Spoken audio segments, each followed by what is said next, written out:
So this lecture is for beginners, and I'm going to explain what is website hosting. You guys all know what a domain is, right? So this lecture, again, this may be too basic for you, but some people need it. So, introduction. Everyone knows what's a domain name, xyz.com.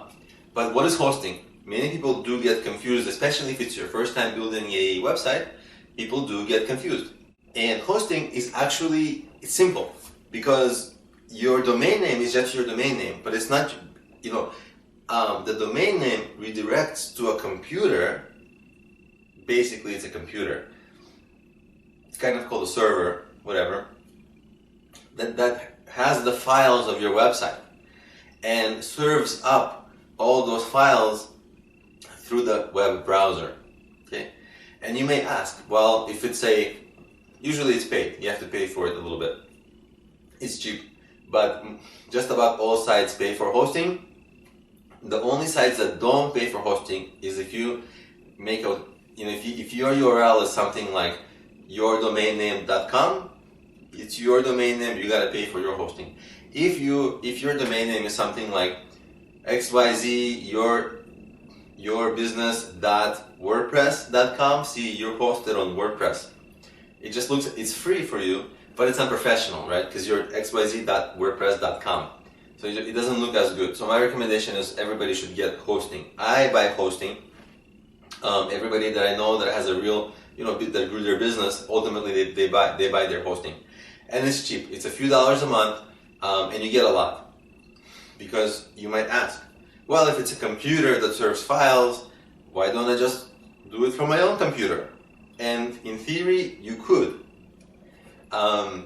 But the problem is that, you've got to install all the security software, you got to do maintenance on it, you got to update it.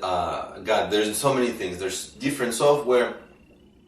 So for a few dollars a month, you outsource it to a hosting company, and they have a dedicated team for this. They're professionals. They know what they're doing. I wouldn't know what they're doing. It's something that essentially everybody outsources these days, especially with WordPress hosting, because it's so ubiquitous. Because WordPress, it powers just about 20% of all the sites on the internet. WordPress is behind about 20% of them. So it's much easier to just, for a few dollars a month, you get the hosting company to take care of these things for you, and you get to focus on your business, which is ideal, right? Because it's hard enough to focus on your business. So that's why you need website hosting. There's a few companies that provide website hosting. I don't typically like to recommend one company over another because I'm not affiliated with them, and I don't want you to feel like I'm selling you. I do have a video which shows how to get a domain name for free. I probably might link to it after this lecture. But again, most hosting companies do approximately the same thing for approximately the same price. Any reputable one will probably do. And that's pretty much it for hosting. It's something, if this was a really beginner lecture, you probably, if you knew about it, it was worthwhile to skip this lecture. So let's just move on to the next stuff.